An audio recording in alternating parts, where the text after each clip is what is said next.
The death of a child is always distressing, but the murder in today's crime story is particularly shocking and disturbing because of the extremely violent ordeal this teenage girl had to go through. The culprits, or in this case, culprits, were teenagers too, who lured her into their death trap. This is the story of the Satanist boys, the youngest killers in Ireland's history. The details of this horrifying crime story are quite unreal, so make sure you don't miss anything. The story starts 4 years back on May 17, 2018, when the naked body of 14-year-old Anastasia Kriégel was found in Glenwood House, an abandoned 19th century farmhouse located in Lucan, Ireland. Her clothes had been scattered around the house and there was blue insulation tape wrapped around her neck. There were also signs of sexual assault before she was murdered.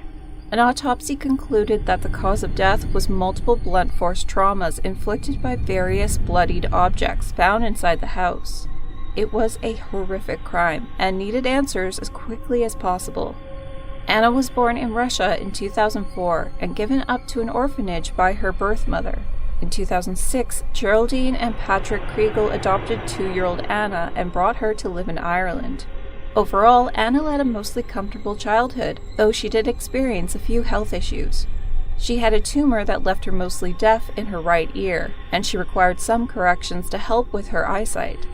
While Anna was having difficulties, she also had strong hopes for the future.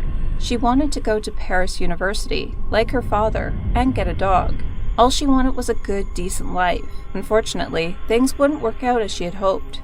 Anna had trouble making friends in school. She was suspended for painting a black eye on herself at one point. Her mother believes it was a reflection of the pain she felt inside at being bullied by classmates. Much of the bullying was online and directed at being so tall, as Anna was 5'8", and being adopted, but some were sexual in nature. One peculiar detail about this crime story is that the murderers' identities weren't made public, so the boys are referred to as Boy A and B. On May 14, 2018, Anna came home from school, changed out of her school uniform, and walked to the Leixlip Town Centre for a counseling session. When she returned, she went back up to her room. Boy B came to her house around 5 p.m. Her parents recalled it as unusual because Anna had not been able to make friends, so no one ever stopped by to see her. She left the house with Boy B, and that was the last time her family saw her alive. When she had not been found the next day, the investigation intensified. The park where she was last seen was searched, and the Garda underwater unit was called in to trawl the River Liffey, but to no avail. Anna was last seen with Boy A and Boy B, both of whom were 13 years old.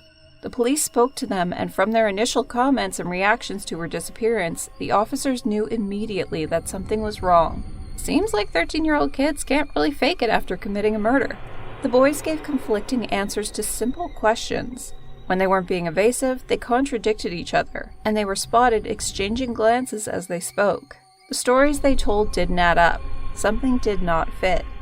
Police suspected something bad had happened and for a while entertained a theory that horseplay among 3 young children who appeared to be friends could have gone badly wrong. However, this was ruled out 3 days later when Anna's body was found in a room scattered with rubbish in Glenwood House, a derelict building in Lucan, Dublin.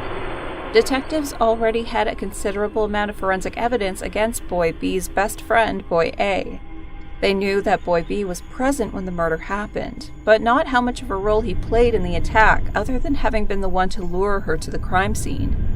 It was a particularly gruesome crime scene, but forensic specialists were able to piece together what happened there. John Hode, a forensic scientist of over 30 years' experience, said it was one of the most difficult cases he ever had to deal with. The blood patterns indicated Anna had been attacked while she was standing, and again while she was on the ground. Anna had been kicked, beaten, held in a headlock, chokehold, and sexually assaulted. She had been attacked with a concrete block and a stick, both of which were found blood-stained at the scene. Fragments of her hair were found on the block. The blood patterns on the stick and in the building and percussive staining showed she was the victim of a violent attack. Semen was also found at the crime scene. However, the craziest part is yet to come. Police searched both boys' homes and found evidence that linked them to the murder. In Boy A's home, they also found a satanic pledge he'd made. It said, "You took Anna Kriegel's life and subjected her to a terrifying sexual and physical assault. Have you ever seen anything like that before?" Police also found a rucksack with gloves, a snood, knee pads, shin guards, and a sinister mask in the same house. When all the evidence was gathered, including forensics and witness statements, it pointed to the two 13-year-old boys as the killers. After further investigation, both were charged with murder. Boy A was also charged with aggravated sexual assault. Though these crimes carry potential life sentences for adults, the same sentencing is not required for minors. They were brought before the Central Criminal Court for trial on April 29, 2019. The jury in the trial was shown a copybook belonging to one of the boys containing a reference to a satanic pledge. Boy B told them that in the copybook was the Satanist cult. He said he called it that as he did not want certain people to join, and he described it as a homework club. But wait, it gets crazier.